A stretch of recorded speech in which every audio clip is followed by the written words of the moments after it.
안녕하세요.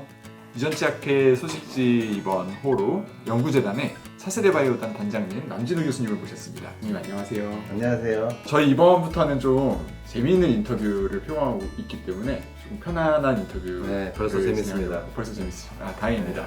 아마 남진우 단장님 모든 분들이 다 잘 아실 것 같긴 하지만 그래도 유전치학회 분들을 위해서 간단한 소개를 좀 부탁드립니다. 안녕하세요.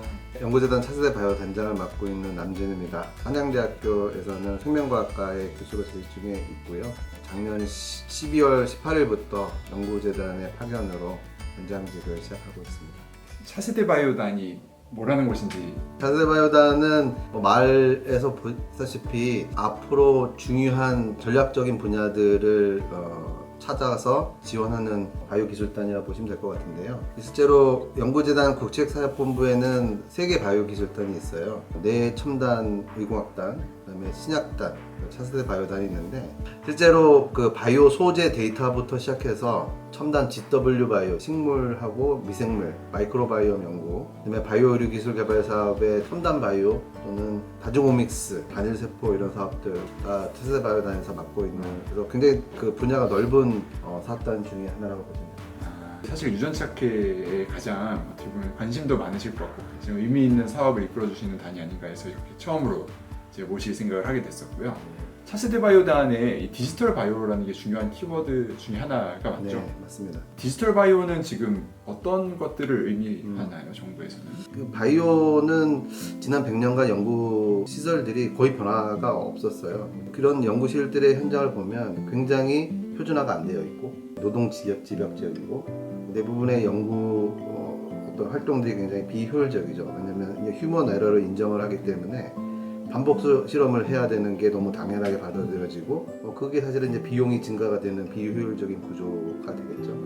그래서 뭐 모든 바이오를 그렇게 만들 수는 없겠지만 굉장히 첨단으로 가고 있는 바이오 분야 중에 몇몇 분야들을 어떤 디지털적 요소를 집어넣어서 효율화되고 정밀화되고 자동화되는 어떤 바이오를 구현하자. 그래서 연구 현장에서 일어나는 다양한 지식들을 바로 산업화가 되기 쉽도록 하는 전략이다, 이렇게 보시면 될 것 같고요. 그래서 디지털 바이오를 어떤 분야다 이렇게 정의할 수도 있지만 제가 생각하기에는 첨단 바이오 이니셔티브를 구현하기 위한 전략 중에 하나다, 이렇게 생각하셔도 좋을 것 같고요. 디지털 바이오는 뭐 데이터를 기반으로 한 게 사실 가장 중요한 지점 중에 하나겠죠. 디지털 바이오라는 거에 대해서 이렇게 명쾌한 설명을 처음 들어본 것 같아요. 지금 이게 굉장히 중요한 정부 기조 중에 하나로 생각이 되는데 충분히 그 생물학의 디지털 트랜스포메이션이 일어날 때까지 이 정도는 걸릴 것 같다, 이 정도의 사업들이 필요할 것 같다, 이런 혹시 생각이 있으신가요? 지난주에 국가기술자문위원회에서 심의 의결된 안이 첨단 바이오 이니셔티브 안인데 거기에 핵심 이제 전략이 디지털 바이오가 들어가 있고요. 2030년까지 바이오 제조를 위한 강국을 만들겠다라는 비전을 제시를 했어요. 거기 내용들을 보면 다양한 디지털 바이오를 구현할 수 있는 아이템들이 수록이 되어 있고 그런 아이템들을 사업화를 해가면서 점차적으로 그쪽 방향으로 가고자 하는 게 이제 정부 방침으로 이해를 하고 있고요. 뭐 대부분 사업이 시작이 되고 계획이 되면 한 5년, 6년 정도 사업이 진행이 되니까 그 사업이 끝나는 2030년 정도에는 우리가 그 목표하는 바를 달성하기를 희망을 하는 거겠죠. 네. 설명해 주신 대로 차세대 바이오단이 굉장히 중요한 비전들이 있는데 이 디지털라이제이션이라는 게 또 막상 해보면 연구자들한테는 좀 어려운 부분도 있을 것 같거든요. 맞아요. 근데 사업을 기획하시고 운영하는 입장에서도 또 마찬가지로 어떤 어려움들이 있으시다면? 여러 가지가 있을 수 있는데요. 첫 번째는 디지털 바이오에 대한 개념을 명확하게 사실은 이해를 못하거나 되게 궁금해하시는 분들이 많잖아요. 그런 부분들을 일단은 커뮤니티에 이해를 시키고 실험을 하는 연구자들도 이런 부분이 필요하다는 것을 인식시키고 설득해 나가는 작업들이 굉장히 중요하다고 생각이 되거든요.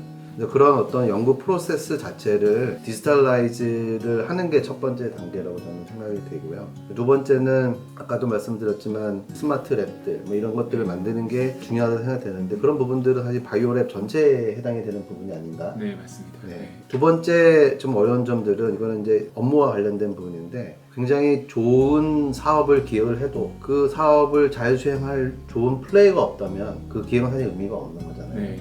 어떻게 보면 학회나 학계에 있는 연구자분들이 좀 더 많이 이런 과정에 참여해서 일손도 되고 기획 과정에 더 많이 참여하고 이런 것들이 네. 중요해 보이기도 하는데 중요합니다. 그래서 실제로 현재 17분의 RB가 계시고요. 각 분야마다 RB가 한 두세 분씩 배정이 되어 있고 그분들을 이용해서 지금 대부분의 기획 업무들이 진행이 됩니다. 하지만 모든 분야를 커버할 수는 없기 때문에 그리고 연구 현장의 다양한 목소리들을 반영하는 것도 중요하기 때문에 올해부터 개방형 기획 프로세스를 넣어서 학회들하고 직접 기획 업무들을 지금 진행 중에 있고 올해는 12개 학회하고 기획 협의체를 만들어서 10여 개의 아이템을 만들었고 그중에 올해 예산 프로세스에 5개 정도를 반영한 상태고 그러면은 그런 프로세스에 여기 계신 이걸 보시는 연구자분들이 참여를 하고 싶으시다면은 RB로 활동하시는 분들이나 소통을 하면서 이렇게 기획을 올릴 수가 있을까요? 네, 일단 그 기획을 참여하는 방법은 크게 두 가지가 있는데요. 특정 기술 수요 조사라는 프로세스는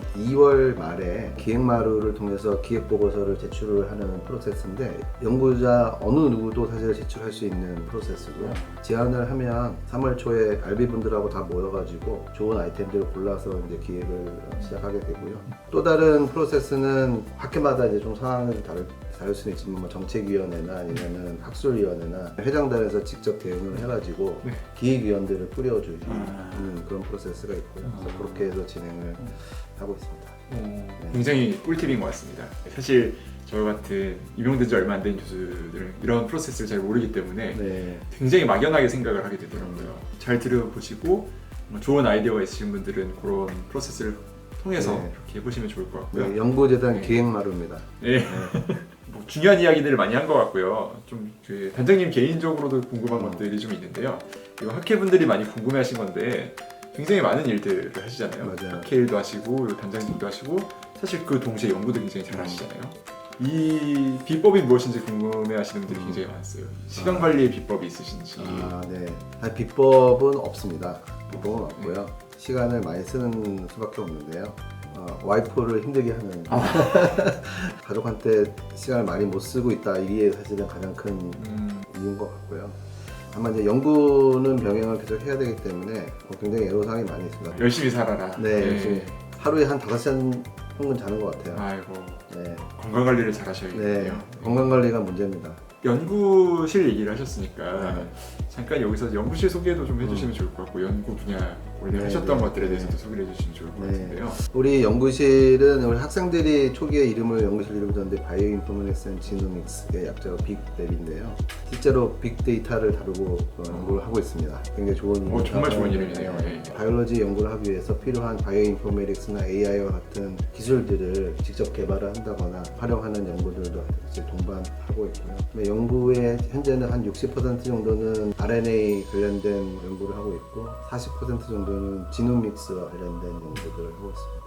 최근에는 단순히 분석하고 이해하는 것을 넘어서 세상에 존재하지 않지만 진화적으로 최적화가 되어 있는 몰레큘보다 더 최적화가 된 신세릭 몰레큘을 만들 수 있을까?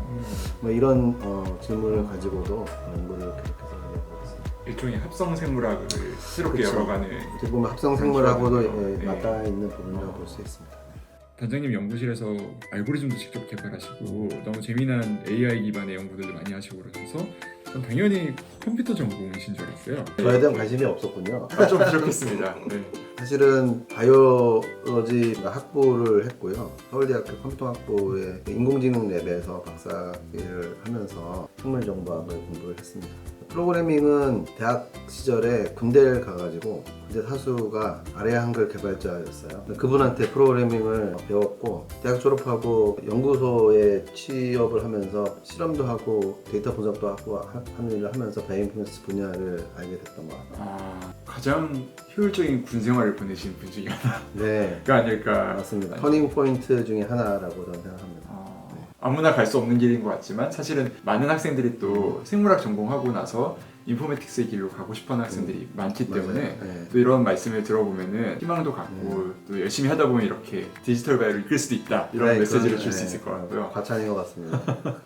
마지막으로 어떤 데서 보람을 느끼시는지 이런 것들이 좀 궁금하고요. 가장 큰 보람 중에 하나는 사실은 연구자분들하고 얘기를 하면서 많은 조언을 듣고 그거를 구체화하고 실현을 할 수 있다는 부분이 굉장히 매력적인 부분이라고 생각이 듭니다. 다양한 현장 의견을 주시는데 뭐 신규 사업에 대한 아이디어라든가 어떤 연구 관리 프로세스에 관련된 부분이라든가 또는 연구 성과에 관련된 부분에서 아직까지 개선해야 될 부분들이 많이 있다고 생각이 되는데 그런 부분들을 하나하나씩 고민하고 아이디어를 만들고 기획하고 그걸 관철시키고 뭐 이런 프로세스 자체가 굉장히 재밌는 것 같습니다. 연구도 사실은 그런 일종의 프로세스를 거치잖아요. 네. 그래서 뭐 그런 부분에서 맞닿아 있지 않나라는 생각이 들고요. 그럼 마지막으로 유전체 학회 분들께 뭔가 네. 전하고 싶은 메시지가 있으신가요? 네, 저희가 다부처 유전체 사업을 통해 가지고 좋은 성과로 평가를 받기도 했고 이런 사업들이 현재는 생명연구 선진화 사업을 통해 가지고 바이오 데이터, KBDS 이런 사업들로 연계가 되어 있는데요. 그 외에도 차세대 바이오 분야의 다양한 신규 사업들을 계속해서 아이디어를 모으고 계획을 하고 있고요. 내년이나 뭐 내후년 정도에는 그런 사업들을 계속해서 기대할 수 있지 않을까 생각이 들고 아까 말씀드린 디지털 바이오 측면에서도 유전체 학회 구성원분들이 해야 될 역할이 굉장히 많다라고 저는 판단이 되고요. 그런 부분에 관심을 가져주시고 연구하시는 연구 어떤 분야들과 어떻게 연계할 수 있을지에 대한 고민도 같이 해주시면 좋을 것 같다는 생각이 들고요. 개방형 기획 관련된 부분 말씀드렸는데 어떤 소통 창구를 통해 가지고 실제로 많은 좋은 사업들이 기획될 수 있도록 인풋을 주시면 감사하겠습니다. 유전체 학회 분들도 관심을 많이 갖고 아마 다른 학회 분들도 다 관심을 가지실 만한 말씀을 전해주셔가지고요. 저희가 어쩌면 시리즈물로 다시 찾아뵐지도 모르겠습니다. 아무튼 네. 오늘 네. 저희 이렇게 감사합니다. 바쁜 시간 내주셔서 정말 감사드립니다. 네, 감사합니다. 감사합니다.